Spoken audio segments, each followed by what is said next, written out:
Kakadosh Boker Or. We're just continuing with the halachot of Shavuot. If you remember a few days ago, we spoke about whether it was that how long before Shavuot you have to learn the halachot, whether it was already going to be the 30 days or enough already from Rosh Chodesh Sivan. And then we brought down also the tefillah of the Shla, which is going to be said on Erev Rosh Chodesh Sivan, and the reason why that the Torah was given during the month of Sivan as a whole. Today we're going to speak about the Shabbat before Shavuot. So it's actually brought down that the Minhag Kadum by the Edot Mizrach was always to call this Shabbat, Shabbat Kala. And the reason why it's called Shabbat Kala is because since we are looking at it in the essence that Yom HaShavuot is like that we're getting married with HaKadosh Baruch Hu, with the Torah, so therefore there was such an important concept of reading the Ketubah on the 2 days of Shavuot, and that's our Minhag as well. So on Shavuot we come and we read a Ketubah between Knesset Yisrael and the Torah. So therefore he comes and he says it's called Shabbat Kala.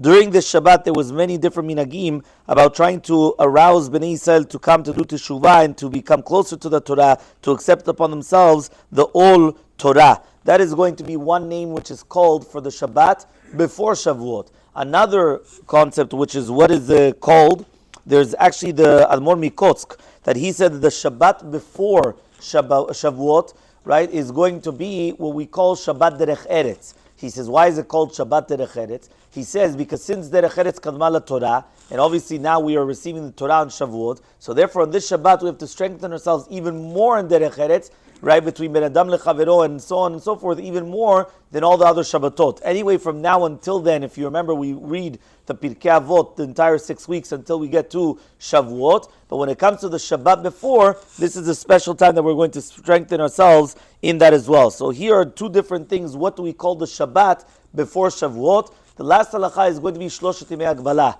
There's an incredible revolbe that he had a Kabbalah from his Mashkiach, from his rabbi, which is of Yerucham Amir, that he came and he said as follows: Shloshet Yimei Hagbala is an incredible sigula for Hatmadah, that if a person would strengthen himself, right, in Torah and Yirat Shamayim, he says without any type of Bitul Torah whatsoever, he's going to have Hatzlacha the entire year in Aliyah Torah. So that is going to be the 3 days before Shavuot. Remember that when we got the Matan Torah, that was called Shloshet Yimei Hagbala, 3 days where a person could not come close to his wife, Al Tigishu Elisha, right? There was a certain time that this was the time frame that we're supposed to come closer to Hashem. So in this halacha, it's actually brought down that if a person comes and he strengthens himself in learning Torah, so therefore what happens is that Kadosh Baruch Hu will come and help him to have a lot of success. So he says this is very, very important, that also that Rechaim Falach actually brings it down, that this is the month that we're going to be even punished more for Dvarim Betelim. That means if we're not going to learn Torah, and a person should come